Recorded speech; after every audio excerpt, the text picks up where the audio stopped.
Welcome to Watch What Crappens. To get our videos as soon as they're released instead of waiting for a week, head over to our Patreon. That's also where you'll find our bonus episodes and our Discord community. We love you guys.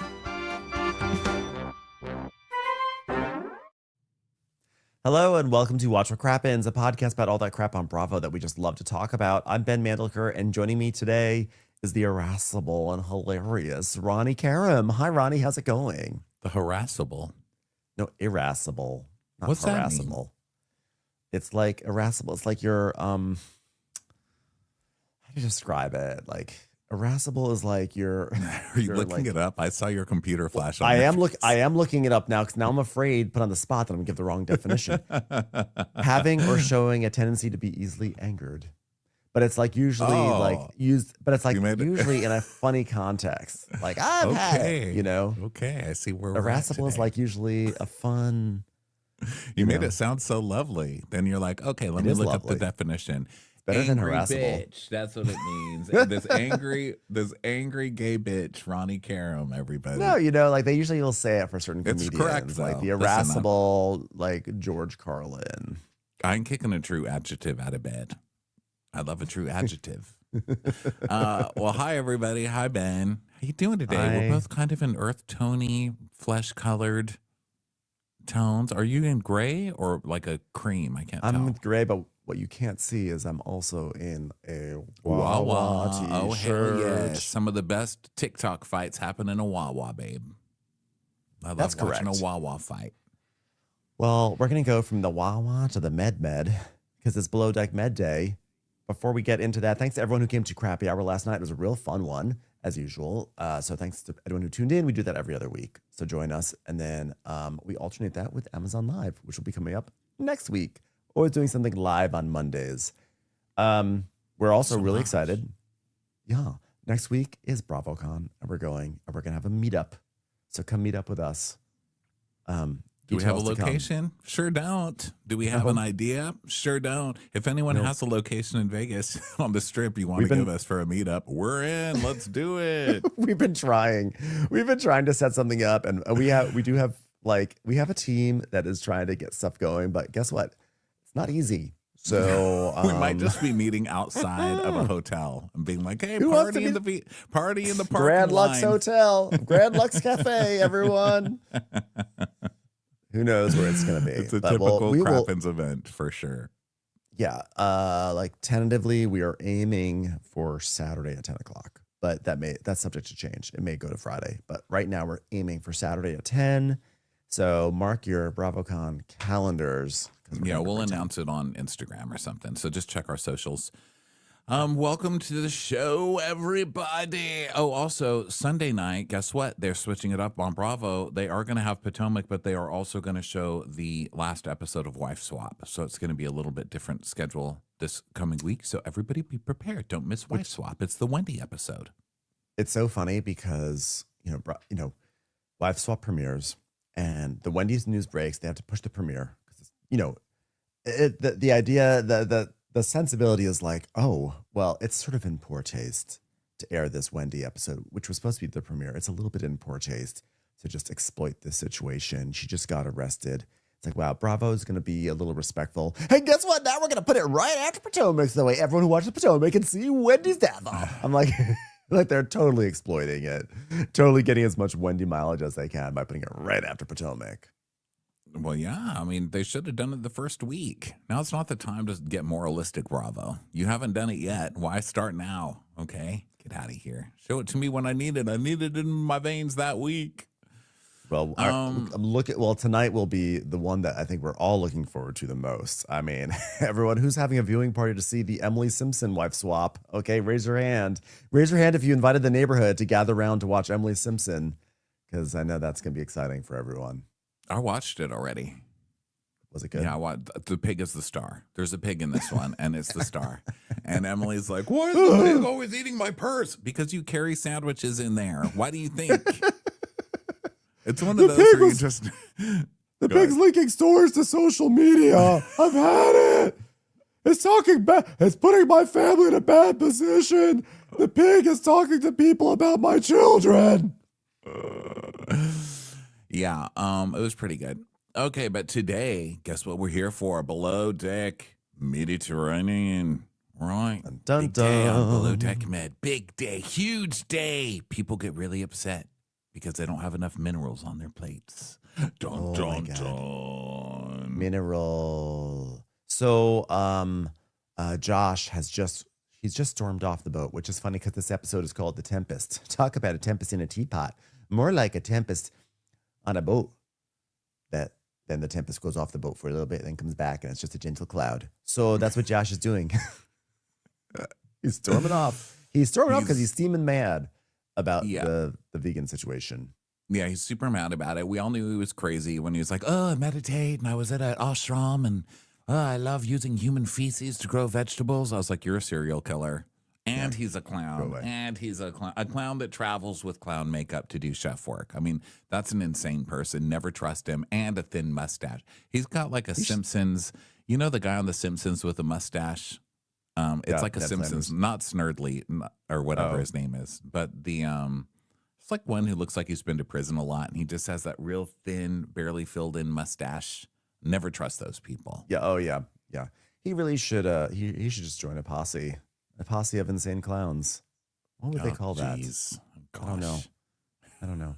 God. You set it up. You said insane. You said he was like an insane clown. I was like, how did you not add the third word there? Because their music isn't harmonious to my lifestyle, the insane clown. But they sing about magnets. I don't want to hear a bunch of. You're offending the Juggalo community. I don't want to hear right that. now. Whatever happened to Stormy Weather? You know what I mean? Whatever happened to Stormy Daniels? I think she won her case, didn't she? She got a lot of money and then got that lawyer thrown in jail. So she won a lot of money and then the lawyers stole a lot of money from her and then he went to jail. Isn't that what happened to Stormy Daniels? I don't know, but quite frankly, I'm shocked that Bravo hasn't had her as a Below Deck guest yet because she seems really like the type. Oh my God. You know who that would make really jealous is Captain Sandy's wife. She's like, BB. Sorry, I got to go. I'm watching my favorite show, Stormy. Wait a minute. I thought your favorite show was Wind, BB. So he storms off the boat. The guests are actually at the table sticking up for Josh. They're like, oh, shut up about your minerals, okay? He's doing a good job. And that guy's like, there is literally nothing healthy in front of me. And then we cut to see what's in front of him, and it's all cooked vegetables and glorious healthy stuff. This guy's just an asshole. And someone pointed out in the comments that he's carrying a leather Louis Vuitton bag, which is really hilarious too. With his vegan amazing. Ass, so. Yeah, that's truly amazing. This guy's an idiot. Which, by the way, I'm just going to do this really quickly one more time. As long as we're talking about idiots, in case people haven't heard the Crappy Hour episode, the biggest idiot is actually me because I was the one who thought I'd found a smoking gun with Stacey's contract yesterday on the Potomac recap. I was like, look, it was signed 5/5/24. The season already aired. The season had legitimately not even aired yet. It didn't air until the fall. It had just started filming. The date was not a smoking gun at all. And I did a victory lap acting like I was Sherlock fucking Holmes. And I'm just a fucking idiot. And I'm an idiot. Well, you want me to add to it?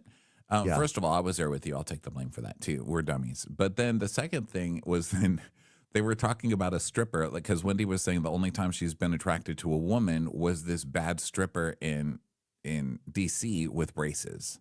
But we read it. We were like, oh, she was a bad stripper? Why would you be attracted to a bad stripper?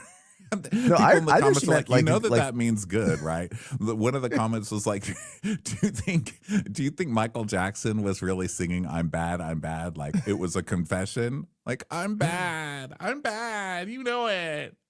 I'm bad. I interpreted the bad the correct way, but I just thought it was more that she was still a janky stripper because she had braces. But I understood the bad part, but I still was like with you because I was like, what? Like, wow, this random ass like janky stripper with the braces. Well, I should have, but sometimes then when you're going over your notes later, you don't remember. You don't remember. This is like with the Apple socks. Well, I'll never forget the Apple socks incident where we talked for like 10 minutes about Ramona getting Apple socks. I'm like, what is that? Is that some sort of like new device? And like we did a whole bit, and then I think it was just like a brand of socks. I don't even remember at this point. Yeah. Okay, so Josh is upset. Okay, so one of the guests is like, you know what? Maybe Josh doesn't understand what you're trying to say because he's really good. And then this guy's just all pouting, like, well, no one's standing up for me. So Josh is really frustrated, obviously, and he's just around the corner of the boat being like, fuck off, fuck off. So we find out a little bit about this psycho. He's like, yeah, back in Michelin star restaurants, I used to have a breaking point. I had the nickname, it was the Rottweiler in the kitchen. Because when I snapped. And I remember like grabbing a chef by his neck and like putting his head into a recipe pack. But it's the old Josh. New Josh goes to ashrams and loves human shit on vegetables. So no, you're not. You're still an old psycho. And didn't he tell a story? Wasn't he the one who told a story of a chef that he was working with, like shoving his face into an iron or something? Yeah. That's like last week. He was like, last week he was like, I remember one time getting my face shoved in, and then now he's proudly declaring how he shoved someone's face into a recipe pack, whatever that is. Yeah. So I'm like, you are a monster, and you're sitting here telling this like with like a laugh on your face, like, isn't this crazy that what we do? I'm like, no, you're a lunatic. That's totally unacceptable behavior. You're cooking food. Why are you acting like you're in the trenches of like Afghanistan right now? Please, like you were asked to make saute corn on your a cob. green beans and move on with your life. Oh yeah, fucking bake a fucking like roast a red bell pepper. You know what I mean? Which I did last night, by the way. And I did not have to slam anyone's face into any sort of thing on the counter. Crazy. And he's like, I'm not gonna let Carlos affect me. He's needing the primary. Okay, I'm back. He just honks his nose. And so he goes back, and Joe is now eating all the leftovers in the kitchen. He's just walking around eating it. The second the chef leaves, these people walk into the kitchen and just start eating shit off the counter. Yeah, they're like birds at like at an outdoor restaurant. The moment you step away, those birds are on your plate, pecking away. Mm-hmm. It's terrible. Yeah. Terrible. So he gives Josh a hug, and he's like, oh, man. His mouth is all full. It's like, want a finger up your asshole? And then I'll never forget that about Joe. I don't know why that's the only thing I remember about Joe, is talking about how he wanted somebody to finger his butt. So then we cut to the guests. They're talking about their excursion. They had a great time. And they're like, it was awesome. What a great excursion. And guess who's mad? Vegan Carlos. Fucking asshole Carlos, who can't be happy about one goddamn thing. The +1. He goes, they dropped us off in an undesirable neighborhood, but they hosted an Olympics here. So I know there's something amazing here. They're just not showing it to us. Are you saying you came to Barcelona and were hoping to see like the stadium from 1992, like a 30-year-old stadium where you have like buildings that are like hundreds of years old, like Art Nouveau, Gaudi, all this beautiful stuff. And he's like, ew, gross. Show me the swimming pool, the Olympic swimming pool. I want to see a diving board. I mean, this guy's a total idiot. He's an imbecile, nouveau riche idiot who I'm not even sure if he's nouveau riche. I think he's just nouveau. And then I think he just was like brought along. And I think this sweet lady who is like the primary is probably footing the bill for him. And he's acting like he, is at the main table at King's Landing or whatever. Like, oh yeah, that was real fancy. Shut the fuck up. Yeah, this guy's a little asshole. And also, can I just tell you, the Olympics are not held in the nicest neighborhoods anyway, so I don't know what you're talking about. The Olympics are also always like, where can we trash? What's a part of town we can just absolutely just trash? Let's put it in fucking the end of Queens or whatever.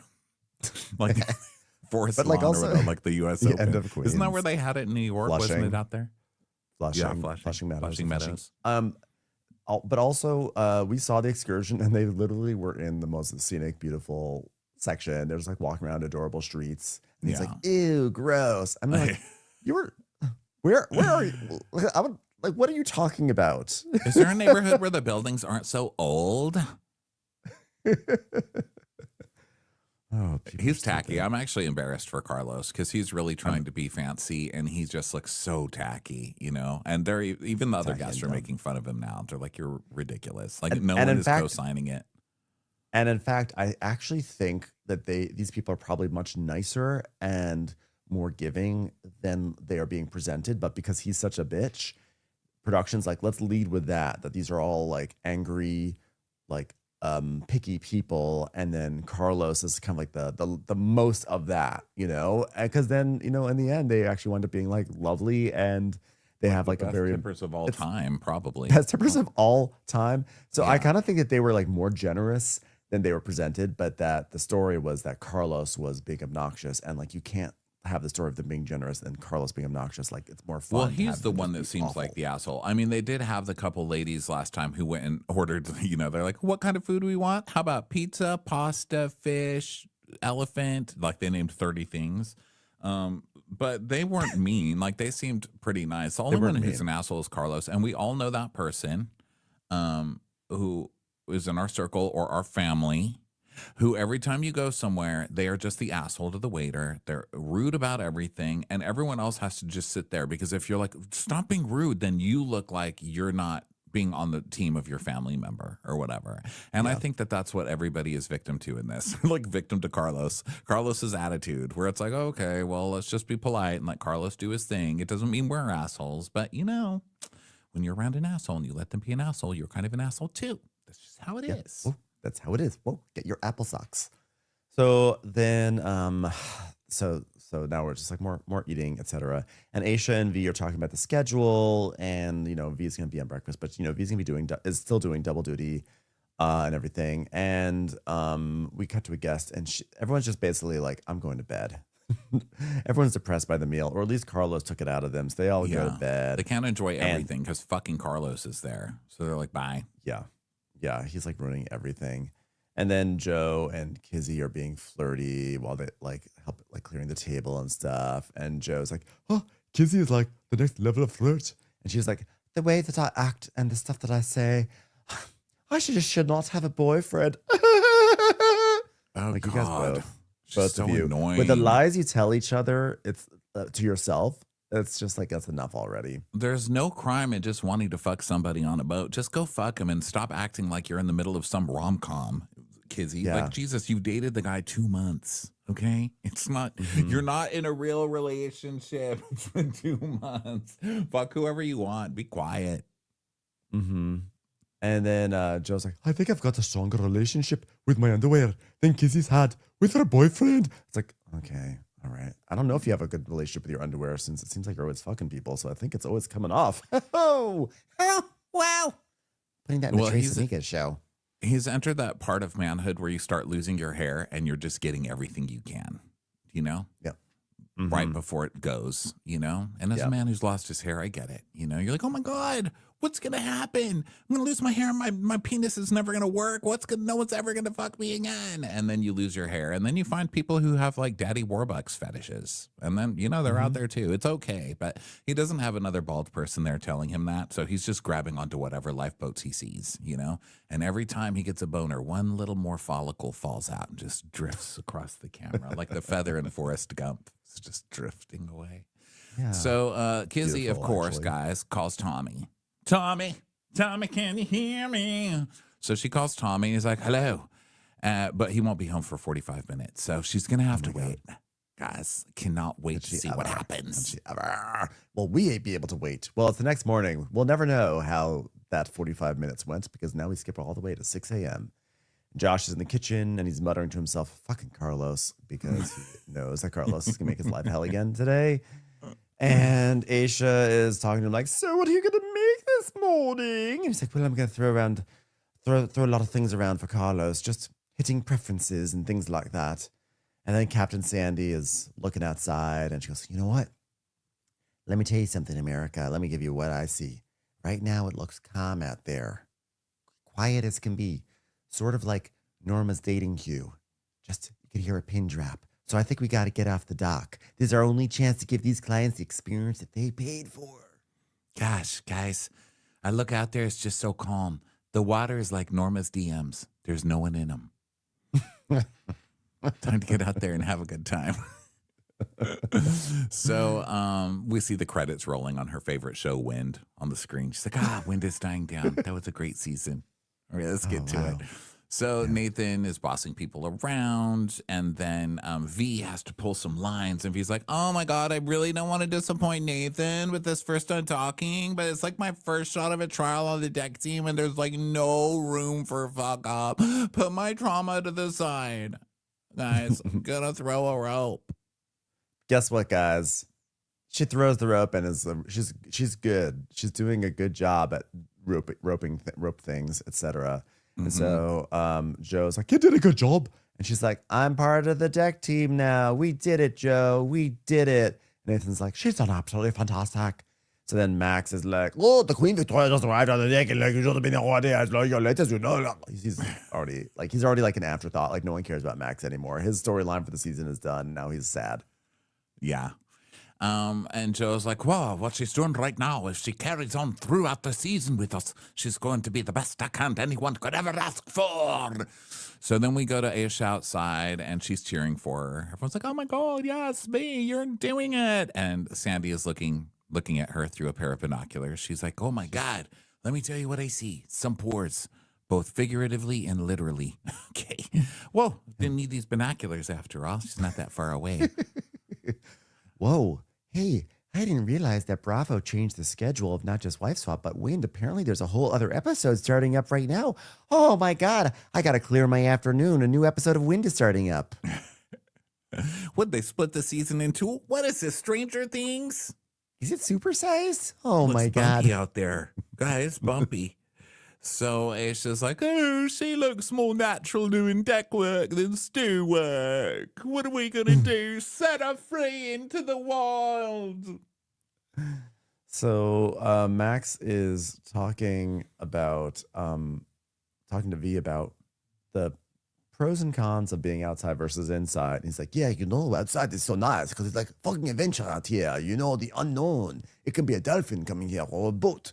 Or, it could be so many things, but you are like in the galley and you're just like in the pantry. You don't know what's going to happen. Like if you're in pantry, you do not even see jellyfish going by that you can pet. You miss all the fun.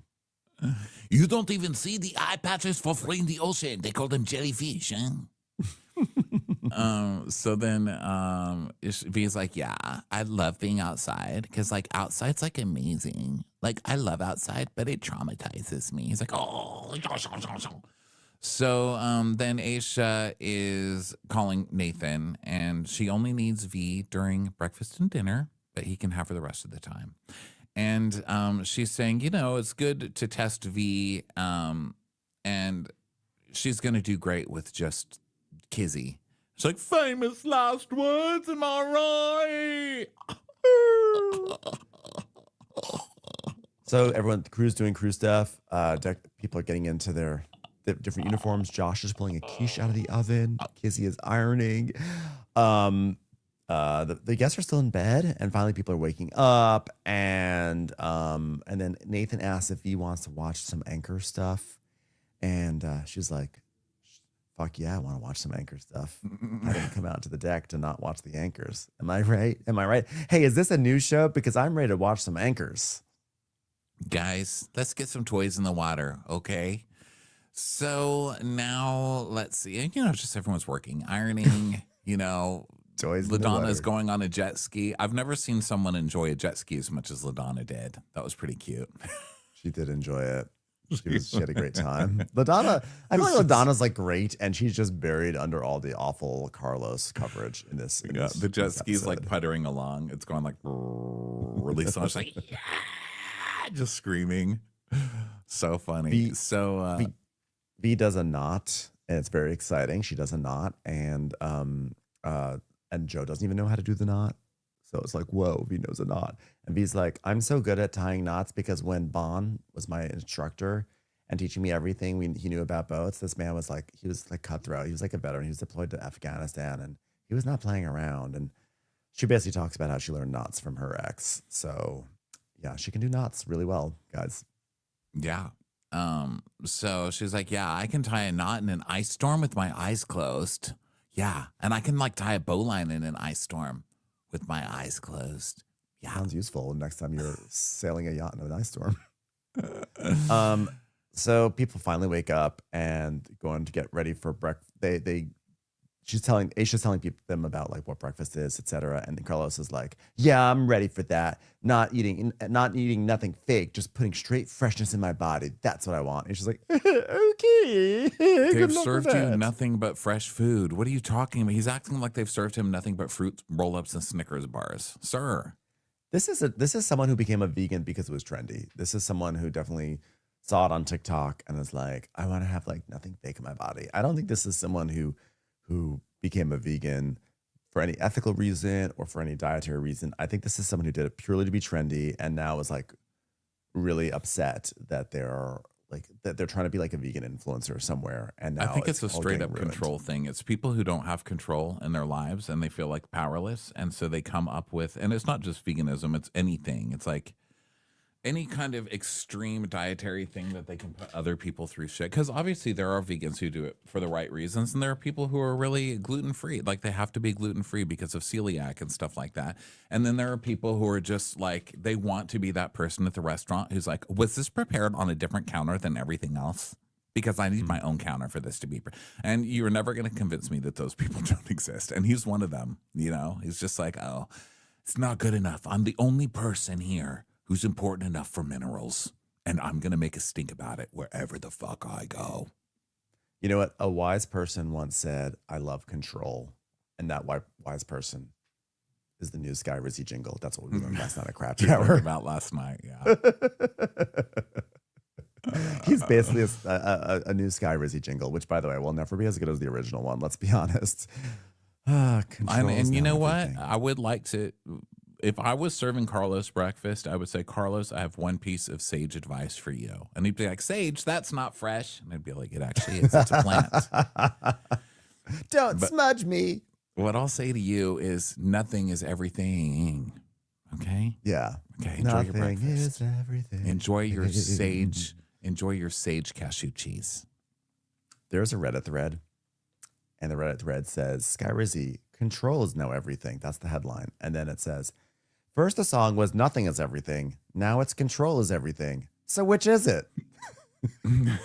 Which, I love someone being flustered and irascible and going to the internet being like, I've had enough. Is it nothing is everything or is it control is everything? What am I supposed to do when I see the commercial? you know what that is, though? It's a good point.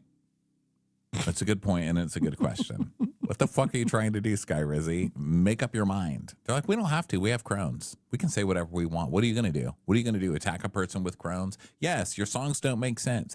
You can't tell me in 1 second nothing is everything and then be like, oh, control is everything. And also, are you like an abuser? Like, I'm not going to be in a relationship with Sky Rizzy. They don't sound healthy. They don't sound like a healthy person. Yeah, there's a big discussion because it's like someone says, I thought Sky Rizzy was for plaque psoriasis. Now it's for Crohn's. And someone else is like, maybe it's a 2-for-1 thing. And then someone says, I thought nothing was everything. It's a Zen koan grasshopper. And then someone goes, for us, it's $80,000 a year. Womp womp. Oh, my gosh. Cheese and crackers. Wow. Crazy. So, Sky Rizzy Reddit is a real interesting thing. yeah, you never know where the internet's going to take you. Right? My chair needs some Sky Rizzy. Okay, so now we go to the kitchen. There's a lot of food ready to go out. And Josh is like, oh my God, I'm absolutely getting cracked in the ass.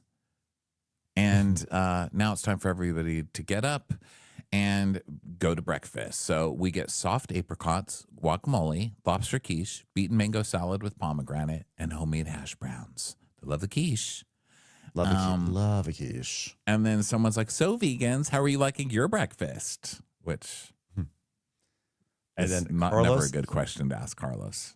I know he likes the melon, and he seems to be like pretty chill. I think he's actually so hungry at this point that he just doesn't have it in him to complain anymore. He just has melon, and he's gonna be happy. I think someone probably told him, stop being an asshole. You're not even paying for this. Stop being rude to Yeah. LaDonna. Maybe that's what it was too. I hope that's what happened. Because I think he's better today. Yeah, he's a little bit better. So the toys. Oh my God! Just after they put all the toys out, now they're all getting blown around because no one knew that this episode of Wind was happening.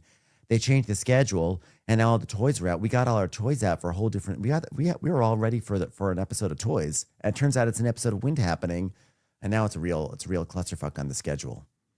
Speaking of toys, I went to Disneyland and I went on something that had some of the toys characters. Buzz Lightyear has got to have bad knees. That's it. That's all I got. I was like, God, that guy does not look healthy. He's like, well, I'm a big action star. I'm like, your body is gigantic and you have these tiny little legs. You've got like tiny little Sutton legs. He's got to have terrible knees. I feel bad for him. And he looks like possibly he's got hemorrhoids as well. Even in a so Disney animatronic, he doesn't look healthy. I'm just pointing it out. Like, someone help Buzz.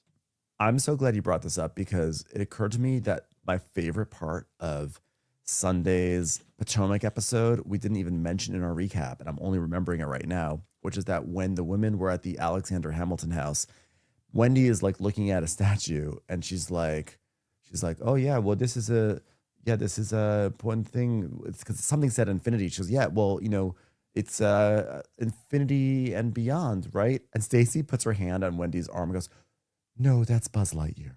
That's Buzz Lightyear. I rewound that 3 times and I cannot believe we forgot to mention that on the recap. It was so just the way that Stacy sort of like kindly just put her hand on Wendy's shoulder, like she was like Wendy was some like old baddie lady who had lost her mind. Like, no, that's not from American history. That's just a quote from Disney. You're an academic. That's Buzz Lightyear.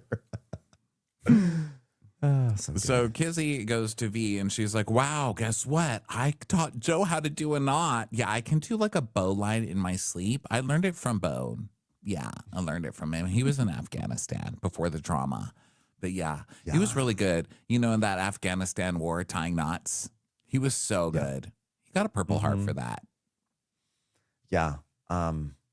He did. He was actually a paratrooper. And whenever he would arrive into base from a plane from the sky, they'd be like, oh, God, look, there's knots up there. Oh, whoop. Hey, everyone, get out of the way. Knots landing. Knots landing. Knots landing. Thank you. Thank you. Somewhere the Insane Clown Posse laughed at that one. Now the Insane Clown Posse joke seems much better, huh? Much better. You just have to do a horse joke later. And then oh my God, it's sweet. Wind just went up to 17 knots. Holy moly, guacamole. Wow, where did that wind come from? Jeez, this is guacamole. Crazy. Is that vegan guacamole? Oh, it's an expression, Carlos. Sorry, it's my scene now.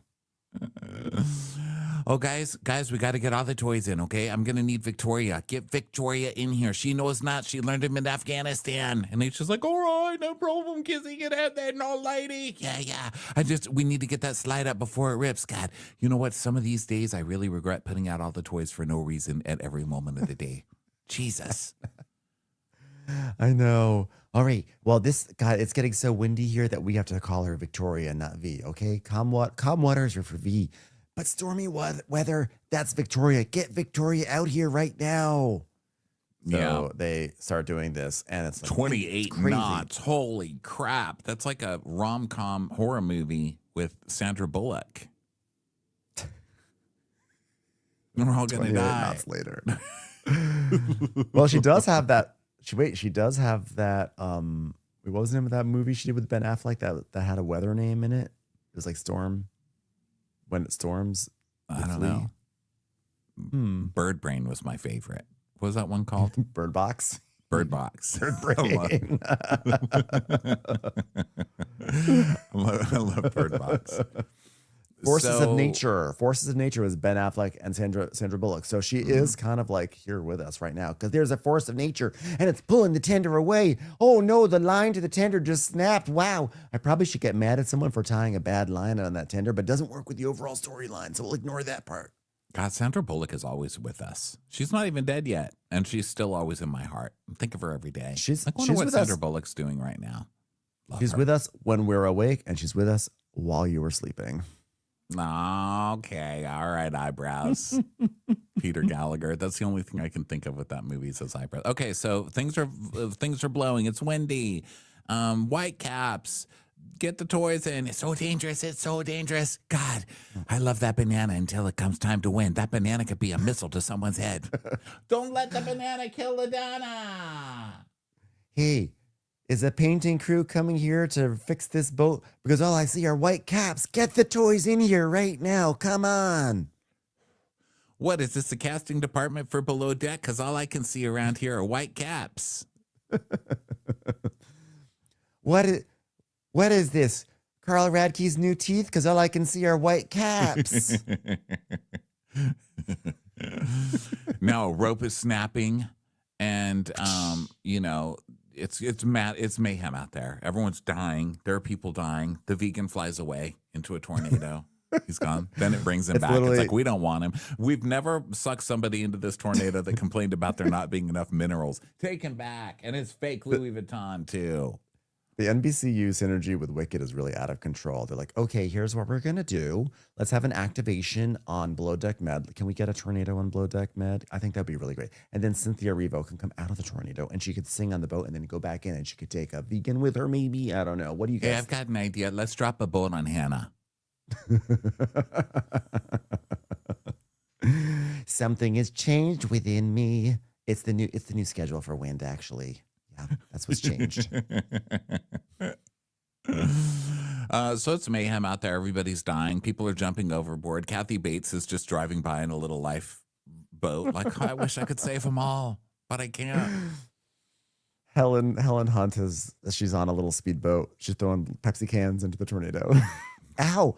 Hey, had this Pepsi can get on the teak? Bill Pullman comes by. It's like, I think I'm in this movie. I honestly can't even remember anymore. Honestly, don't. No, know. You're in While You Were Sleeping. We need the ghost of Bill Paxton for the Twister reference. Thank you. So now, let's see. People are running for ropes, and Max is on the radio. He's like, I've got to jump. I must risk my life for this boat. Take it easy. Don't hurt yourselves, okay? That's 27 knots of wind. Dun, dun, dun. Well, they're like, oh my God, the tender is floating away. The tender is, oh my God, it's made it to Morocco. It's so far away. But then like Max just jumps on it from like the deck. It's like right there. It's like, oh, it didn't really float that far away. It floated like a foot. I mean, I think Christian went farther than the tender did. Yeah. So the guests are kind of laughing because it is funny. I think when you're inside and you just watch like poor people flying around, almost dying to get a blow up boat, So he's like, oh, the clip's on the line up broke.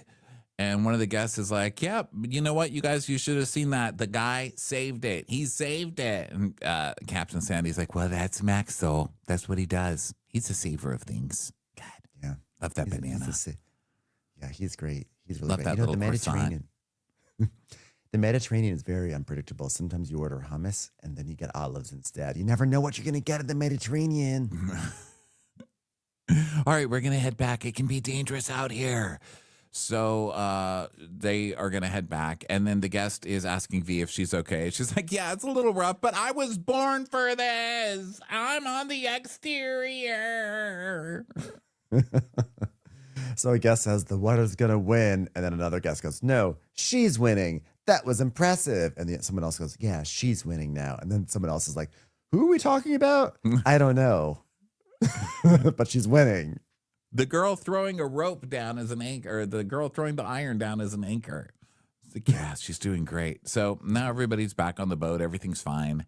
And Captain's like, deck crew, crisis averted. We're going to head back. Good job, guys. That was not easy to be out there, probably. You know what it was easy? Watching it. It was easy watching it. God, that filled me with joy. That was a good one. Anybody love Sandra Bullock? I'm thinking about her right now. I don't know why. Hope she's okay.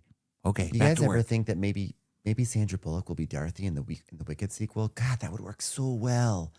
Let's write a letter. Let's get a campaign going. I like that idea. You guys like that idea? No? Okay. So now, let's see. So Aisha is talking to Kizzy about how Via's on deck now, so laundry's fucked, so Kizzy has to do it. She's like, oh. So now it's time for them to do stuff. The guests go to their rooms, and one of the guests is really annoyed, I guess, because they just can't win on this charter. They can't. I think win. some of them may be a little seasick too, and so they're just like in their rooms being sad. Yeah, which is fair, I think. I think that's totally fair. Like, I think like I would be totally happy being in my room on the yacht. I'd be on my laptop. I'd be on a bed. I'd be like writing a Substack. I'd be like, this is great. I'm like, that's my happy place. Yeah, but 50,000 a day or whatever the hell they pay, it's not great. So now Nathan's like, all right, Kizzy, you're ready to keep it going because you've been doing so well. So I'm going to have you throw this line over there and you can do it, Kizzy. Everybody believes in you. You just won the Purple Heart. Oh, God, we're filming this. Captain Sandy, you got the binoculars on. All right, let's film this. Let's get it ready for posterity. Go, V, throw that line. And then she kind of misses Throw the it. line.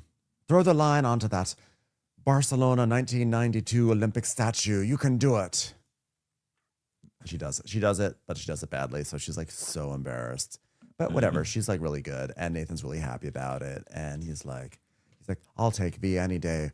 Working part-time over Christian and Tessa. Working full-time. Remember those two ding-dongs? And we see a clip of them being totally inept, trying to pull something out of the water. So V is basically like, whose decision is it if I stay? Can I stay? Can I stay in the exterior? I love the exterior. So Nathan's going to talk to the captain about it. But now it's time for V to get into her blacks because it's time for dinner service. So she's going to get into blacks and Captain Sandy's watching and she's like, wow, Victoria, I'm impressed. Yeah, I'm still going to use the full word.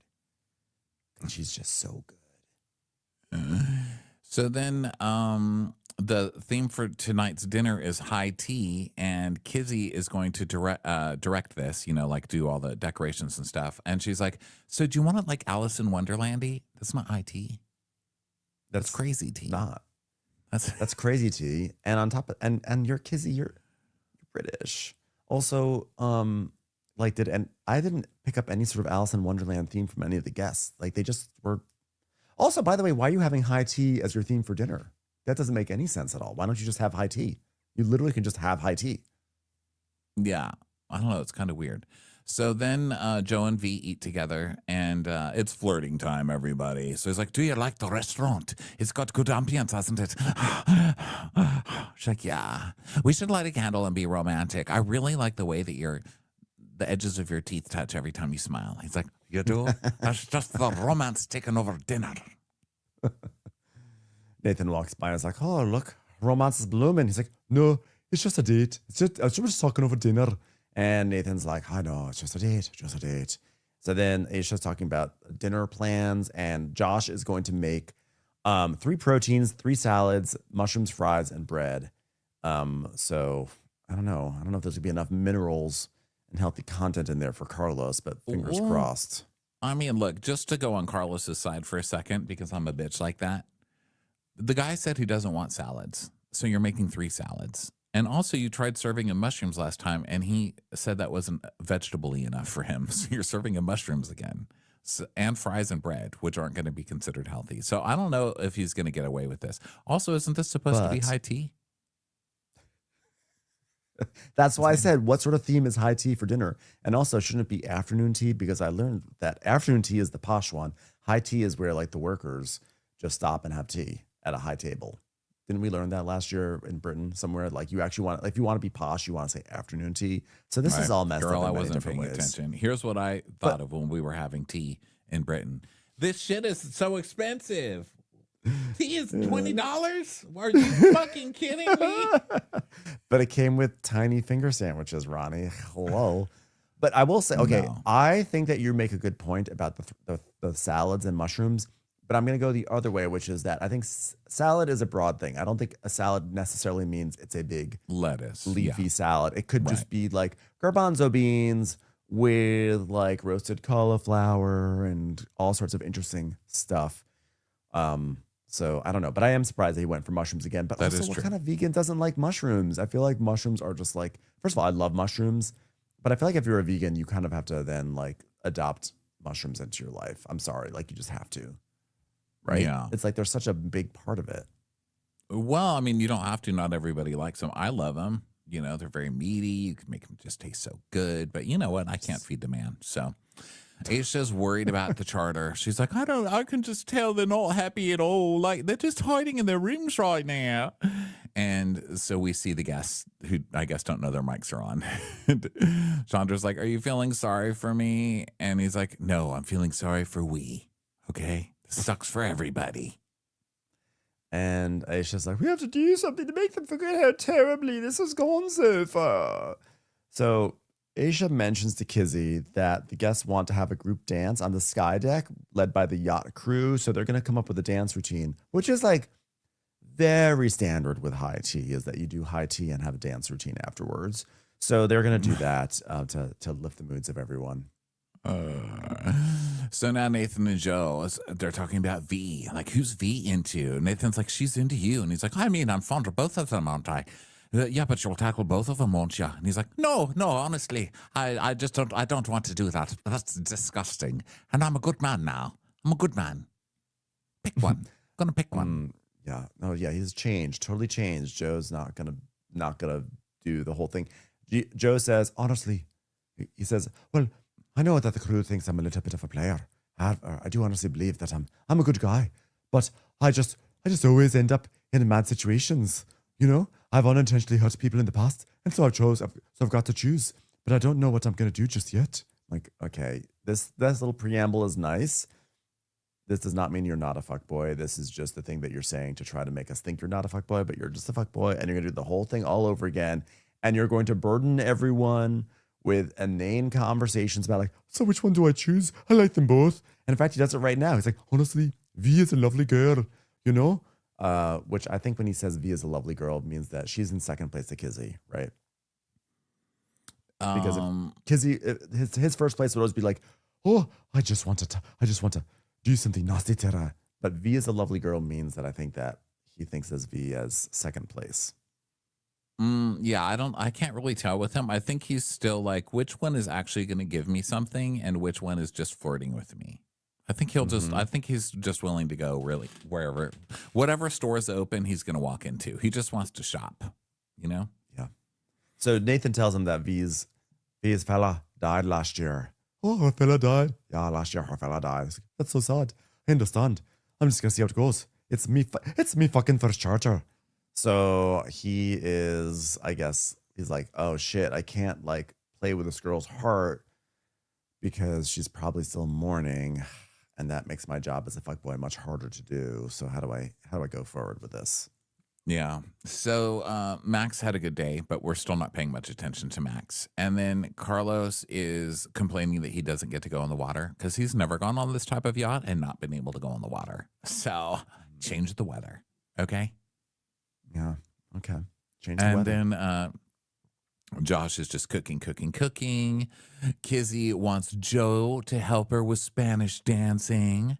And she's like, oh my God, it's so simple. And then he basically just stands there and she twists all over him, throws her legs up, and then does the splits. And he's like, okay. All right there. Growing up in Spain, I learned dancing from old women because they'd always pick me out and they'd go, you're dancing with me. Kind of the same way it's happening today. I've unintentionally hurt so many old women, but not anymore. I only fuck one old woman at a time on the dance floor. I just love like this 8-year-old boy and some like 73-year-old lady's like, you kid, get over here. I'm going to show you some moves. So now he and Kizzy are working on a routine, and I'm just going to say I want to do a correction real quickly or a clarification about afternoon tea and high tea, which is that high tea, I was correct. Afternoon tea is the posh one, but high tea is an early evening meal. It's a working class meal eaten after a day's work. So high tea as a dinner theme could actually work, but you're basically having a working class meal of meat, cheese, fish, bread, potatoes, and vegetables. So I don't think that's exactly what they want. Well, that's what they're getting though. High tea. He's making salads, potatoes, and whatever the other thing you said was, bread. So he's doing it. So then now Nathan wants V to rinse off a rail. Okay. And now it's time for the dinner. And Carlos is wearing a backwards hat. I don't know. I don't care what they're wearing. So they go to this high tea. So now V comes to the deck with a bucket of stuff and she's wiping down the rail. I love that it's a whole plot line. Like, is V going to wipe down the rail? Where's V? The rail still needs to be wiped down. Oh my God, there she's got a whole bucket to wipe. She's not only wiping the rail, she is wiping down the rail expertly. Guys, can we have another round of applause for V? Great work, Victoria. I call her Victoria because she's a champion. So everyone gets their food, and Josh is like, all right, we've got king oyster breaded mushrooms, hand-cut French fries, cauliflower couscous, green salad, garlic mushroom, sea bass, lamb, shrimp, melon, and cucumber. Carlos, do you have any complaints?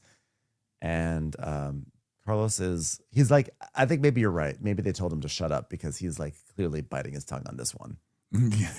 Yeah. He has it all over his face, but he doesn't say anything. And then Candace, is Candace the other vegan? And she's Yes. like, okay, that's fine. Because, vegans can't be just nice. So then they cut to everybody looking kind of unhappy, right? Yeah. Miserable. And yeah, no one looks happy. And Carlos complains that something's too greasy. And then we cut to Kizzy and Josh. And she's like, do you feel better about them now? He's like, it's just scary. It's scary when they've got so many variety of preferences. You know what I mean? Anywhere else I'd have their face flat down on a grill. But can't do that, can I? It's new Josh. And so Carlos is like, he's like, well, they try. He's like, it's too greasy. They try. It really doesn't take that much, though. It's so easy to make this stuff. I'm like, well, then why don't you put on your preference sheet what you would like to eat? So that way he can make it for you, Yeah. So then, I'm so sick of Carlos. I don't care about him anymore. He's pissing me off. So now it's time for dessert, and they get these little coconut bowls, and he's like, all right, so in the bottom of the coconut, there's a coconut puree, and then there's some fresh pineapple. And Candace, the vegan, makes a grossed out face. And so he kind of pauses, and he's like, and there's a coconut and almond crumble there, passion fruit sorbet, and on top is a honeyed twill.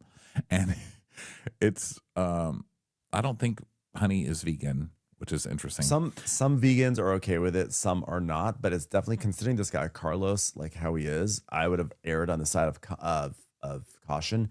But like, again, we are sort of getting a sense that he's like trendy vegan, so I don't think he doesn't even have like a moment. Like, I think if he knew he could complain about the honey, he would have. But I don't think he even realized that honey is like controversial in the world of veganism. So everybody is staring at this dessert like they don't want it, they don't like it. It's a really weird reaction for a whole table to just like look at this dessert, and then we just hear someone go, "I don't like coconut." I don't like coconut. What was that? Is that wind? So then they're like, you know what? Bring Josh back up here. We want to say something once and for all. So Josh comes up there, and Candace, the vegan, goes, I summoned you back up here. He's like, oh, summon me back up here. Yes, I, Queen of Veganism, summoned you back up here. Have you made this dessert before? Is this something you created tonight? And he's like, well, I've done it before. I did it for a competition in December, so there, be impressed. I was in a competition. Of course, it was just me and 3 other clowns, and none of them cooked. But either way, it was a competition. Guess what? It was It's a handkerchief coming out of your wrist competition, but still, it was eaten. It all took place in a tiny car with 20 other participants. And someone just laughs when he said, I did it in a competition. Like, so we don't think this is going to go well. Yeah. And she goes, this is like a party in my mouth. And someone else is like, it is divine. And even Carlos says, this was nuts.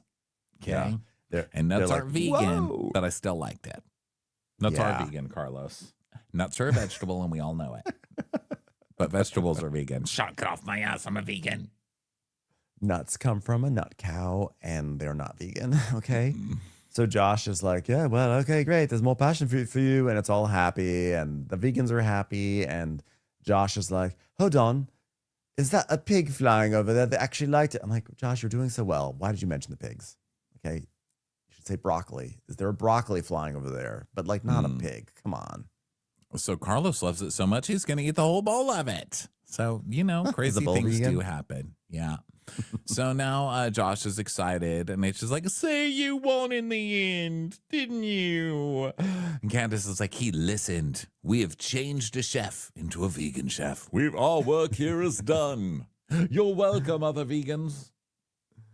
So and then there's some hijinks downstairs where like Aisha has Nathan on her shoulders for some reason, and then Kizzy and V are in the cabins cleaning, and Kizzy's telling V about how she's like, oh, guess what, Joe, I'm teaching Joe a dance, and I'm gonna like twerk. I'm gonna do British white girl twerking. It's gonna be great. And I'm like all up on him like this. Yeah, I'm basically just announcing the fact that I had good physical chemistry with Joe. Isn't that funny, V? I will say her twerk, her butt moved, which is very different from most of the twerks we get on here. Most of them just Yeah. look like people imitating someone from Cats trying to like scratch up against a post, like scratch their butt. Yeah. But her butt moved, so I was impressed. That was a pretty very decent impressed. white girl twerk. Yeah. Good work on her end. Yeah. So now it's time for the big dance number. So they come out and Joe is wearing his like Spanish dancing uniform and which is basically like a sheer shirt, and they dance and it's fun. And everyone on the crew like grabs someone and dances with them, and it's a fun time and everyone laughs and smiles. And then there's like a split. Kizzy does a split and then Joe does a split and everyone does a split and everyone's happy. And there's smiles on the guest's face for the first time all charter. Yeah. And so then Aisha loves it because it's the first time she's seen most of them smile. So now Kizzy's doing dishes and Max comes over and he's like, I just cleaned this. And she's like, thanks, babe, darling, sweetheart, my delightful passion. Oh, poor Max, you're not getting any of that. No, it's Go not to going to bed. happen for you, Max. But it is smart because you do get guys to do your dishes. So that's good. So the guests go to bed, and then Max, Nathan, and Joe are out smoking. And Nathan's like, boys, fucking smashed it today, and I'm proud of fucking everyone. And so they're like, are we going to keep V? Like, what do we do? Do we get to keep her? Do we get to keep her? Yeah. Meanwhile, Does she get to Aisha's stay? talking. Say it again, sorry. Oh, I was echoing you. I was saying, does she get to stay? Is she going to stay? Yeah. So then we go to Aisha and Kizzy.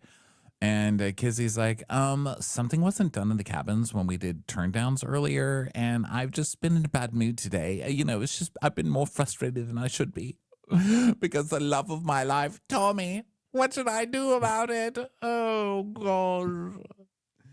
Kizzy, I mean, you were the one who advocated for V to go out on the deck, and now you have to do all the work. Sorry. So now she texts Tommy and she goes, I fancy you a crazy amount, which is hilarious based on what she winds up texting him the very next night. So it's the next morning. Everyone's waking up. V is doing laundry. People are like Nathan and Joe are cleaning things up. Sandy goes up to V and she goes, how's it going? Victoria. Do you like when I say your full name? Just want to let you know it shows I really appreciate what you're doing. Yeah, I saw you hustling yesterday. Wow. Real hustler out there, Victoria. You did great. She's like, oh my God, thank you so much. Learned it in Afghanistan. That's what I want to hear.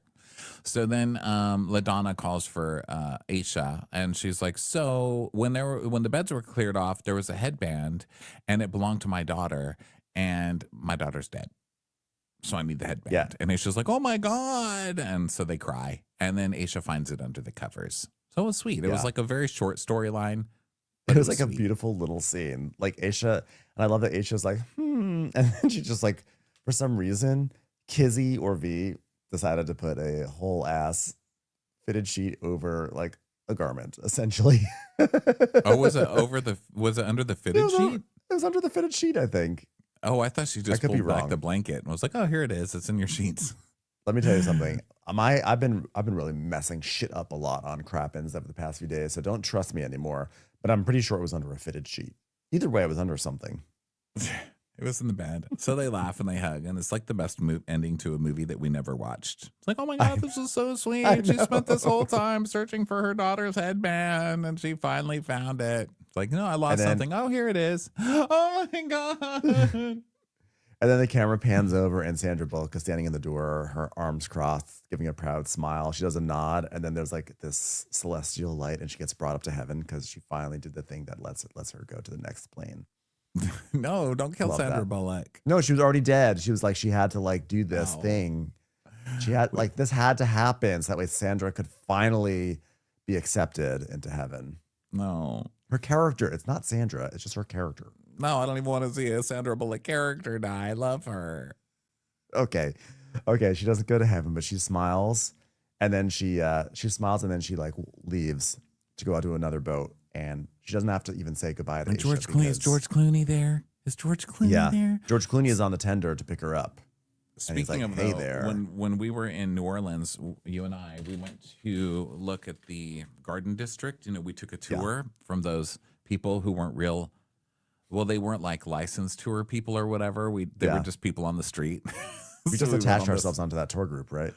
Yeah, it was. Well, we paid them or whatever, but yeah, it Did was we? like Yeah, some we kind had. of rigged thing. But it was kind of fun. And we were looking at the Garden District, and we saw Sandra Bullock's mansion, and I was like, this would be the coolest place for Sandra Bullock to die in her mansion, and just like, I don't know, haunt New Orleans because she's just so sweet. It would just be like such a sweet haunting, you know? She would have a sweet haunting, and she'd have like an earnest plea to every house that she haunted. She'd be like, I want the best for you, and I don't know how to do it, and I try my best, but this is all I can offer you right now. And you're like, oh my God, ghost And they Sandra were like, Bullock, well, you were so sweet. and they were like, well, she's not here that much. And I was like, is it because John Goodman's her neighbor? Because he was like one of her neighbors. And I don't know. Like John Goodman's a good actor, but he always seems like he's in a bad mood. I feel like he would does. be a bad neighbor. Yeah, that was a great tour guide. I seem to remember her wearing like a tie-dye shirt, and then she gave us a ride across town afterwards. Yeah. We remember we piled into her car. Daughter. Yeah, her daughter's car. She took us. Her daughter's car, because she took us to a parade. She took us to a Mardi Gras parade. That was fun. That's Okay, great. so anyway, here we are. Now they're checking tenders, and Nathan and Joe start asking each other about their moms. And Joe says that his mom is always asking about Nathan because of that night they had together, and they start laughing. And then Sandy she sees them goofing off and laughing, and she's like, I'm going to put that feather in my cap for later. Just saw boys laughing about something. Not sure what it was, but there will be no laughing on my boat. Have we forgotten our hero V who tied a bowline? Okay, let's think about our heroes and less about our zeros. Sandy really is messing up, because that when the two boys are laughing, that's when Sandy's supposed to give like a hearty laugh and then look at the camera, and then the camera freezes and it says, and introducing Captain Sandra Yawn in the opening credits. But instead she goes, which is like, you can't use that in a sitcom opening, right? Introducing Captain Sandra Yawn. You know, you're supposed to do the boys and then smile at the camera. So now it's time for the guests to depart. Carlos gives the chef a high five and hugs him and says, Chef, you did your thing. Ate really well because of you. Carlos, get the fuck out of here. You complained about everything except the very last thing you ate. I loved when Josh put his makeup to good use, and he appeared in his clown makeup and goes, this guy is a fucking clown. Absolutely, this guy's a clown. You don't get to be an absolute monster with the food, and then you get to act like a hero, like the guy be like, hey, good job, you. I'm like, no, you're a dick. Get out of there. Yeah. So then LaDonna cries with Aisha, and she says that, coming from Chicago, this was a major reset and it's been a blessing. And then she hands him an envelope and cries her way down the dock. And Nathan's like, this tip is going to be shit. And third charter is done, guys. So then we see Nathan with Kizzy on the dock, and she's like, I can't wait to have a slutty night out. With Tommy, the love of my life, but not with Tommy, if you know what I'm saying, but definitely with Tommy. It's like, what mixed messages are you saying? And he's like, so are you? And she goes, yeah, I'm going to have a slutty night. And he goes, well, you want to break up with your boyfriend first? And she goes, yeah, I'll do that at some point in the next few days, probably. And he goes, well, let me know when you've done it. And she's like, yeah. Yeah, love to hear that, I'm sure. I'm sure Tommy loves this. So, tip meeting. Okay, Charter 3 Aisha, you are willing to allow V, as she's known in some circles, to come on deck and support us. And thank you, because you're a team player. And V, I'm just trying to be like the kids, call you V. Your work ethic is incredible. Victoria, I had to say it, Victoria. Well, in this one charter, we learned that V is a really hard worker. And we've learned that Kizzy has 3 VDs, and they're very hard workers as well. So, you know what? What a charter. We learn something every time, guys, don't we? Okay, now kudos, okay? Love those bars. Those are much better than kind bars. Yeah, bring those kudos back. God, I miss those kudos. Bring them back to the marketplace, because those were delicious. Now that I heard that Ben Mandelker from Watch for Crappens used to eat kudos bars as a snack at a Hebrew school, and he loved them dearly with his 5 Alive. So let's let other children have that experience. Okay, God, kudos bars. I used to have, because they were like lower calorie. Well, they weren't lower calorie, but I guess it's better than a Snickers bar kind of thing. And so my mom would buy those and I would eat 10 of them, you know? So they were never healthy for me, but God damn it, they were God, good. I love them.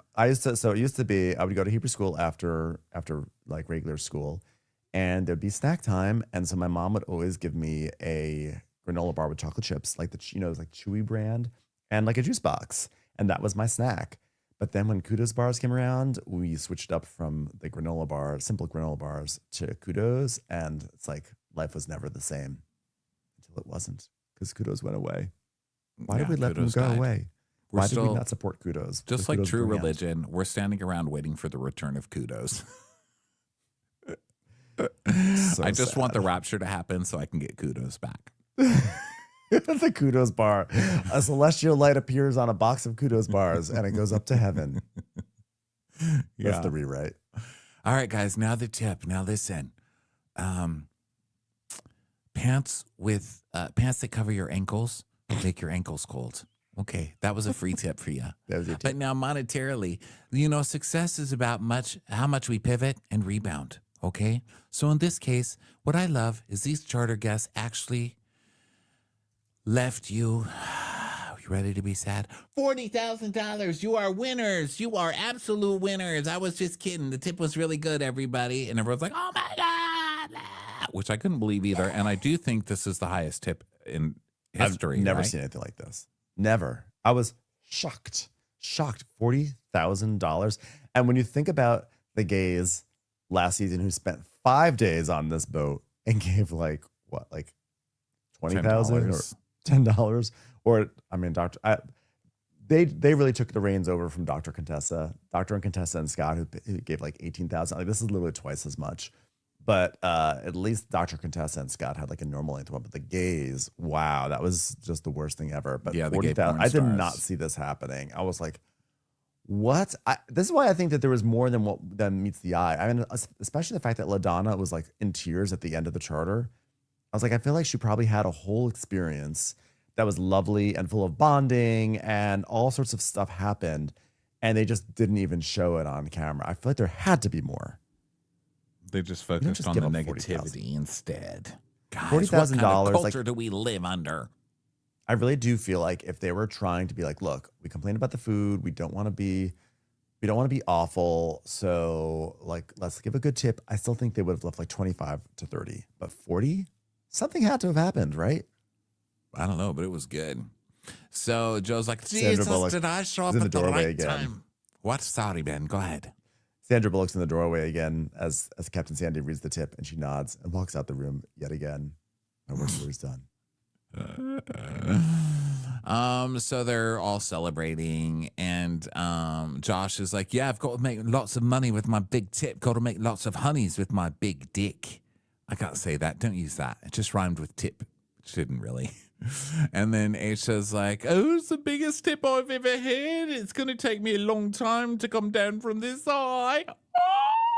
And then we go to a text message video that the crew sent to LaDonna, and they're all dancing around, singing thank you. Like, yes, LaDonna, yes.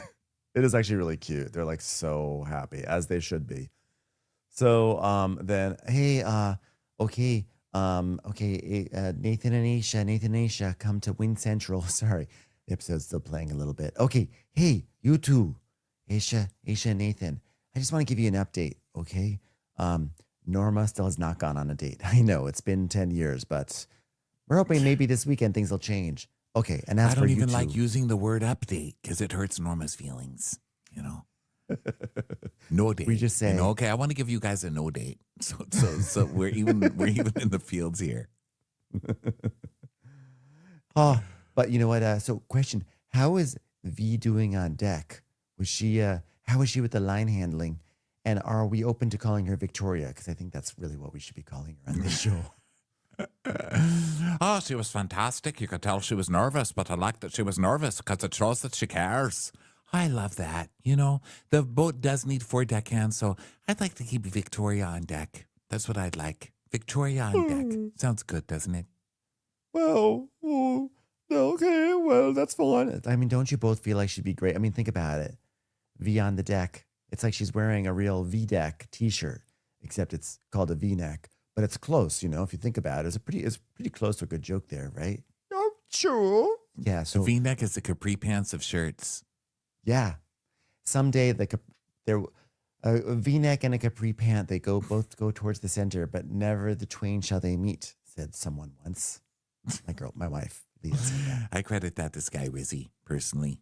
Well, she's so much happier outside. You can see it. He's like, yeah, you can see the joy in her. I've never heard people discussing somebody like this. It's so funny how they talk about V. She sounds like a pet.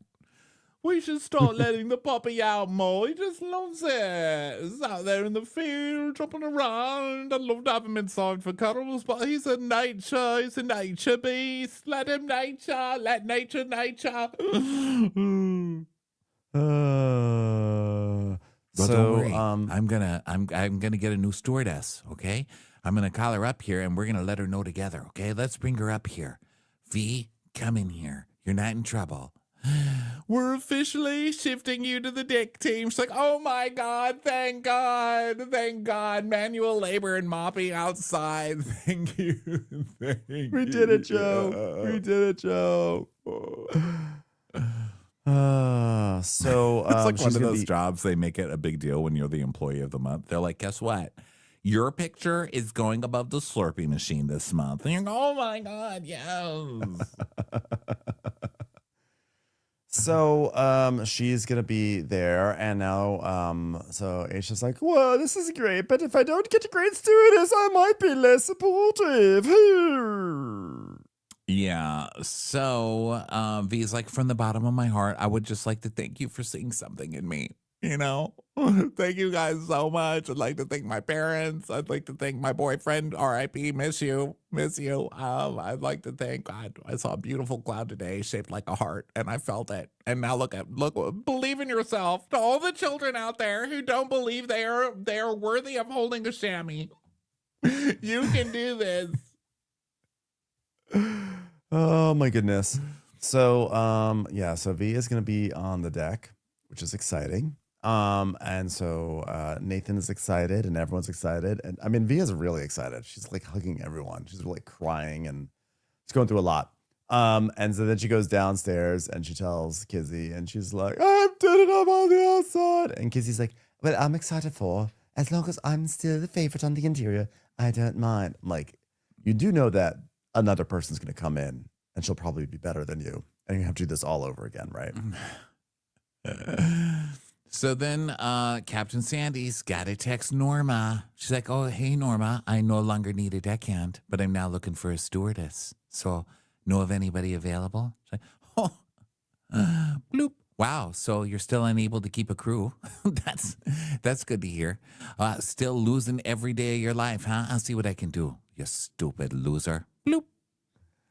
Wow. Well, maybe next time you shouldn't send me a deckhand and tell me it's someone for the interior. Maybe next time you should send me someone from the interior who's actually good for the interior. Maybe that's because you've never looked on the inside of yourself. Bloop. Okay there, Ashram Sandy. Okay. Hey, maybe instead of asking for deckhands, I should be asking you to get your dick out of your hand. Bloop. Hey, you know what? I'd rather have a deckhand than a dick in my hand in the first place. Give me some better staff. How about that? Bloop. No one has ever had more staff than you. And I'm talking Here's everything I played. Department, Slutty McGee. Bloop. You know what? You're really messing me up because I was riding a real high from the doubleheader of wind. And you're coming in here with a lot of attitude, and you're the one who messed up in the first place, Norma. I'm not joking right now. Bloop. Bloop. The only thing showing more wind than Netflix is the inside of your head, you stupid cow. Bloop. Bloop. You know what? At least a cow could staff a boat better than you could. Bloop. Okay. You seem tired today. So go ahead and I've been through a lot. Go ahead and get your nap. I'll work on getting you a staff that's unfireable. Okay. Bloop. You know what? How about you work on a date that's unwalkawayable? Bloop. Okay, I'll let you have that one. Have a good night, you dumb bitch. Thank you. Yeah, you too. You have fun. You have fun alone as usual. Bloop. So now it's time to go out. They get in the vans, and V is like, "Can we talk about boys real quick?" What? Aisha. She's like, "Well, I can't tell if they're into me or not into me." And she's like, "Well, if you're down, they're down. They're men. They're men. What more do you need? Okay. All they're waiting for is a flag. Just put up your flag, and they will try to conquer it, ma'am." They will be there. So then Joe's like, "Oh, Kizzy, she smells nice." And Max is like, "Oh, she is a jackal, you know, a jackal." What does And that then mean? Josh, What does it mean? Is that a compliment? I'm not sure what Max is ever saying at any given moment. Josh And is like, "But I thought V was into you." He's like, "Oh, yeah, she's a sweetheart." So I'm telling you, he's more into Kizzy, but he's going after V first because V is available, but he's really into Kizzy. So Kizzy's like, "Who do you think would be the best shagga?" And Aisha thinks Max because he would be a giver, which possibly. I feel like Max would last about 1 second. And be like, "Go damn it, bro!" Yelling at his wiener. Like, "Go damn it, why?" He would literally go down on a girl for 5 seconds and then jump around and be like, "Yes, I did that, woohoo!" And he'd do like karate chops. It would not be pleasant. So they all believe that Nathan would just get like all excited and would be just more like, "Oh my god, oh my god, oh my god." So they get to a restaurant and they sit down, they toast to their big tip and everything.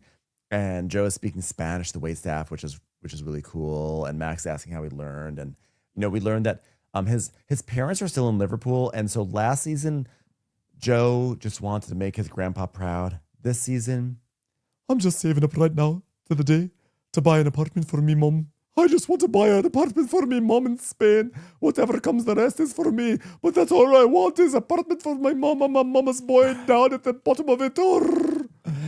Total fuck boy, this guy. All I care about is me, mom. Oh, okay. Yeah. So V's like, "Wow, you're really cute though." And Kissy's like, "Could you pass me another cookie?" And Joe's asking Kizzy if she misses the meat. You guys. It's burning off the screen. The chemistry is burning off the screen. Hilarious. So then Nathan and Joe go to the bathroom, and Kizzy's like, she's like, "Oh my god, I'm worried if I eat too much." So Nathan's like, "Bro, that's trouble right there, that's real trouble." And Joe's like, "Yeah, she's got a fella and she's flirtatious." I love how it's always the girl who's the trouble, not the fuck boy who just who could make the decision to like not be, an idiot. Yeah, I think they just mean like, "There's trouble." Yeah, big trouble. And Joe's like, "Yeah, she's got a fella, but she's given game, aye. Oh, she's given game, but she won't go all the way. I'm telling you right now. I'm telling you." So see, that's what he's worried about. He's like, "Do I choose the one that I possibly won't get laid with because she'll keep saying boyfriend over and over, or do I just go for the easier choice, like as far as getting laid in his mind?" So then he says he's doomed if he does or doomed if he doesn't because he'd either be a homewrecker or a heartbreaker. Fuck me. You don't have to be a heartbreaker.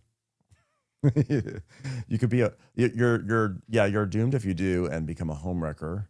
Or you could just date someone that you're interested in and just date them and not fuck around on them and break their heart. Well, I think he means because the other girl has a dead boyfriend. So if he has sex with her, it's going to break her because she's very fragile. Oh. Broken bed. Broken bed. So he thinks Kizzy is powerful and he's really attracted to her. And Nathan can see the vibes. So much, bro. So then we go back to the table and Kizzy is asking Josh what his best memory is, which is kind of a terrifying question to ask someone like Josh. Yeah. And he's like, "Oh, well, I miss that. My mom and dad, like, I think when we got the first restaurant, we were all very close as a family. Quite literally, we were all in the same clown car together. Did I mention that earlier? We're not ever together anymore. Mainly because I show up at Christmas with this crazy paint on my face and terrorize the entire family. And they said, 'Josh, you can't come back to this house until you stop dressing in your clown uniform. So Well, unfortunate. I don't get to see them anymore. He's mad because his parents split and his mom got a new boyfriend because God forbid she's alone. You know, he's like, you know, because that's what society says. You have to get a boyfriend. So that's what she did. And Kizzy's like, oh, I really look up to your mother, actually, because that's what I think I'm like. You know, I just don't like being alone. I'm not good at distance. Touch is so important. And if I can't touch you, I'm like, where are you? Okay, Kizzy, if you just wanted to say you want to get laid, just say that. But don't make some guy open up about his broken family and then turn it into how you need to get laid. Yeah, exactly. Kizzy. Let the man grieve his mother, who's still alive, but with a boyfriend. So It's like, my mom hurt me because she couldn't be alone. Oh my God, I'm just like your mother. Actually, I'm bored with you. I'm not going to talk to you anymore. But Kizzy's really going through it because he's like, I've been in relationships for like most of my life, and I kind of sometimes think, oh, have I missed out on that single period where you just literally flirt with everyone? I'm like, I don't think you missed out on that part. You were just doing it today. With everyone. You're literally doing it today. And you're 22. How much? Yeah. What do you mean you've been in a relationship your whole life? Get out of here. You've been with this guy 2 months. So now Kizzy and V go to the bathroom, and Joe's like, oh, look at those birds. Look at the birds. So then V stops because the stew in her said she has to fix a pillow. It's funny. So then Josh is now talking about V, and he's like, you know, V is really, you know, I like Latina birds. And Joe's like, yeah, full-on relationship, you know, get to know you kind of. And Josh is like, yeah, I like her. Josh, you have no chance. I'm so sorry. Yeah. You No, dress as a Josh, clown and you break down at dinner over your mom finding a boyfriend. Like, you're you're not not in this mix. You're not The chef cut out is for so this. rarely. It's so rare that the chef is ever truly in the mix. They're just too weird and too like emotionally tangled up. So we haven't seen that since Malia, and that was a disaster. Oh, Yes. Try to cut a cucumber. So, yeah, Max is like, oh, Joe is not my fan, you know? Like, normally I'm like the exotic French guy, but now he just come and snatch. So good for him. Good for him. Oh, and 'cause Joe's so had said- romantic. Yeah, Joe's Yeah. like, Kizzy, she smiles at me and me balls tingle. just, I mean, it just, chills. So then Max is like, so guys, what do you think about Joe? Because they're back in the vans now. And Kizzy's like, oh, lovely boy. And V says, oh, he's charming. Yeah, oh, he's great. Wow. And then now we cut to Joe and Nathan and Aisha. And Aisha's like, oh, I can really actually tell that Kizzy is really into you, Joe, really big time. Yes, I think she knows that she's got because she knows she's got a boyfriend. She's like, well, I don't have the right to be intimate with V, but I can tell that she certainly is. Yeah, and Joe's like, oh my God, what the fuck is my life? What the fuck is my life? Well, you've still got some hair. Just do whatever. Just make a decision, okay? Because it seems like you've already been annoying me for 8 weeks now, and you've been here for 1 episode. So just do whatever you're going to do. So now everybody goes to the club, and Joe's all over Kizzy, and V's watching it.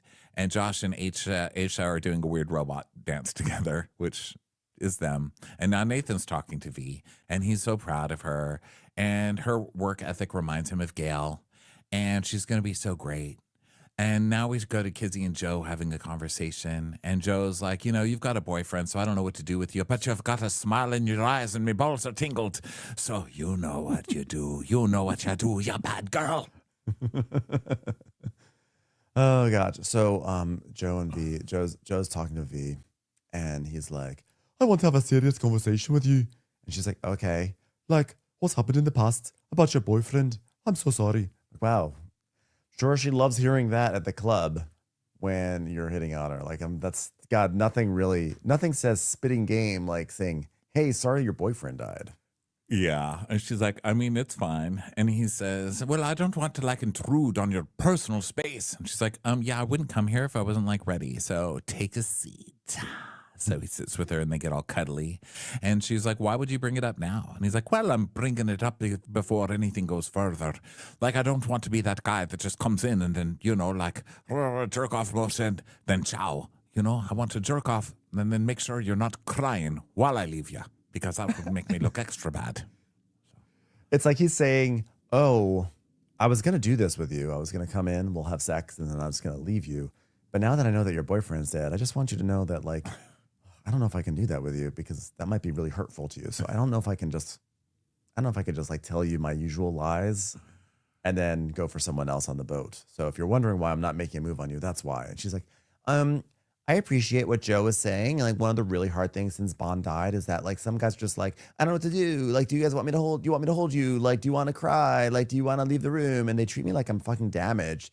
And like, I don't want that to be me because like, fuck that, you know?